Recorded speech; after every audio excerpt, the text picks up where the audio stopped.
Good afternoon, gentlemen, and welcome to Loftus Versveld. I've got Jappie Modibane and Martin Moshaba here, and it's time to talk about rugby. We're pleased to. Gents. Good afternoon.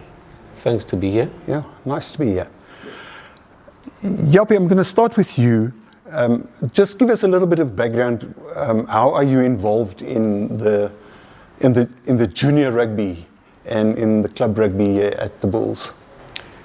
Yes, I'm the cluster manager at the BBRU, and I'm managing the schools in the communities, in the townships, and the youth clubs in the townships.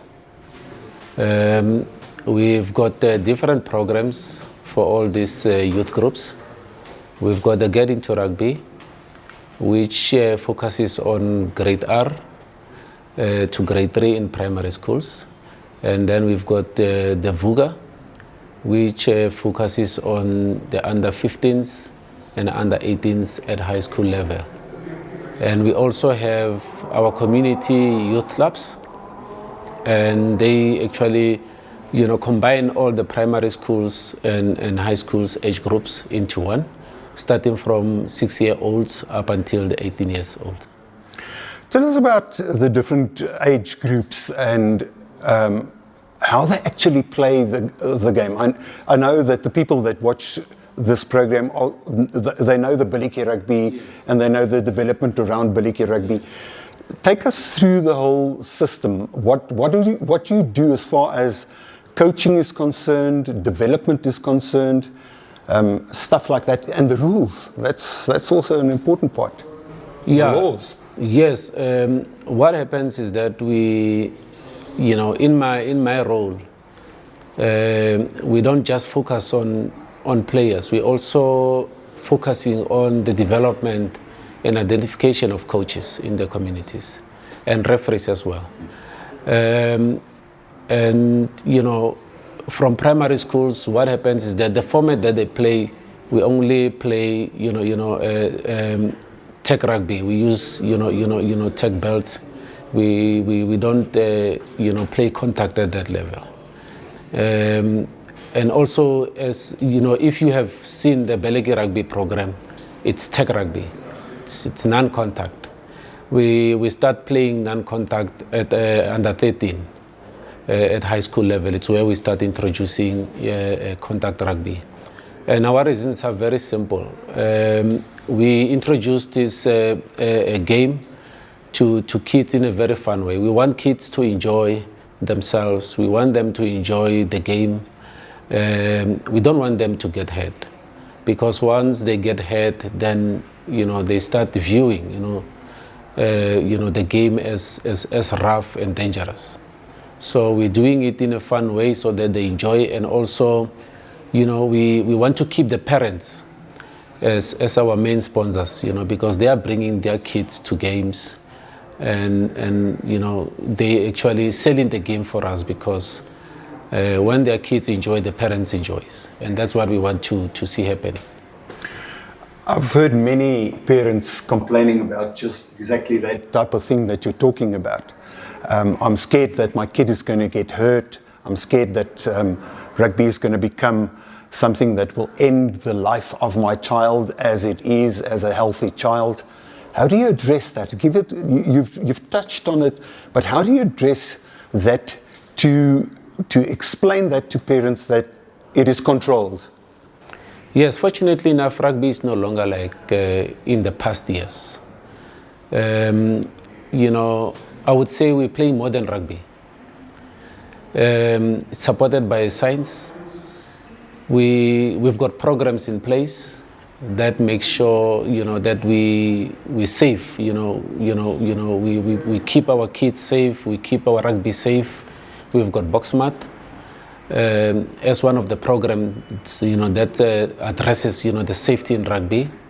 We have recently introduced safeguarding, which is also playing an important role in terms of making sure that we encourage our coaches to properly prepare players before they can actually go and play in a match. their training programs must ensure that, these kids are well prepared, that they are well conditioned to play, they are well prepared to fall and stand up, they are well prepared, how to tackle. We're discouraging high tackles, dangerous tackles through the programs that we were running as rugby. So our rugby is safe, very safe. At this stage, I'm going to introduce Martin Moshaba with us. Martin, good afternoon, and thank you for joining us. You're also involved in the development of rugby. Yeah. Just explain to us what you do. Is your job as exciting as is Jappie's job? Yeah, no, thank you, Simon. I'm also excited to be here to also echo some of my views and also give a background to my involvement in rugby. Yes, I'm involved particularly with senior clubs, but I actually have a long history in rugby. I've migrated from lower levels to where I am now, and I've been, a coach. I've been a referee for some time, and I think there were reasons why I moved from one responsibility to another. But currently, I enjoy, coordinating club rugby. With the experience that I've gathered over the years, I think I'm in a correct position to can even manage the space where the clubs are involved. I'm speaking about the development of how things come through, or how the players come through from Jappie through to your level of development and coaching. It is important to merge the two, I suppose. And obviously you guys will overlap sometimes as far as the coaching and the development of rugby is concerned. Yes, I think what we should also appreciate is the concept of school club linkages. I think Jappie's involvement at youth level, particularly with the schools, I think provides opportunity for feeder system into the club system. So that connection, it's what we appreciate, and that keeps us working together, because I should be interested in what he does, and he's also interested in seeing how the players that he managed through the youth system are faring in the club system. So if there's a good connection, we appreciate working relation in that respect. How healthy is the development of clubs in the Blue Bull Rugby Union? Yeah, the buzzword healthy. I would have expected to hear a question about how it is, but as you have already, titled it as healthy, I believe you appreciate the kind of rugby that probably you've seen recently, and I think we can say we appreciate what Jappie's program has done in preparing the players to the level where I'm involved. Yes, development is healthy, but not to the extent that we would love it to be. We will continuously put in effort to improve, the previous results. I must indicate that one point that we must look at is one of the community clubs won the league in the Reserve Shield last year. And for me, it augurs well for my involvement in that particular club. And I must say that particular club had just been resuscitated after a lull of about 4 or 5 years. When they came back, gathering the players that were involved in the youth program, they formed a very competitive side to win the league last year. And we want to continue from that particular respect, and that influence, I think it should wrap to all the other areas where I think we are involved. And we are dealing particularly with a lot of challenges, I must say, in creating that healthy environment. We are faced with issues of facility, lack of facilities. We are faced with issues of coaches that do not really stay longer in a club.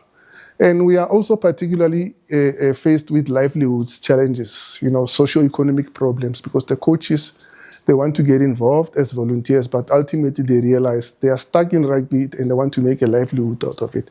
So those are some of the challenges that we have. But what is interesting for us is they still remain in the game and they contribute positively to the health of rugby, as you said. I've just, the last day or so, read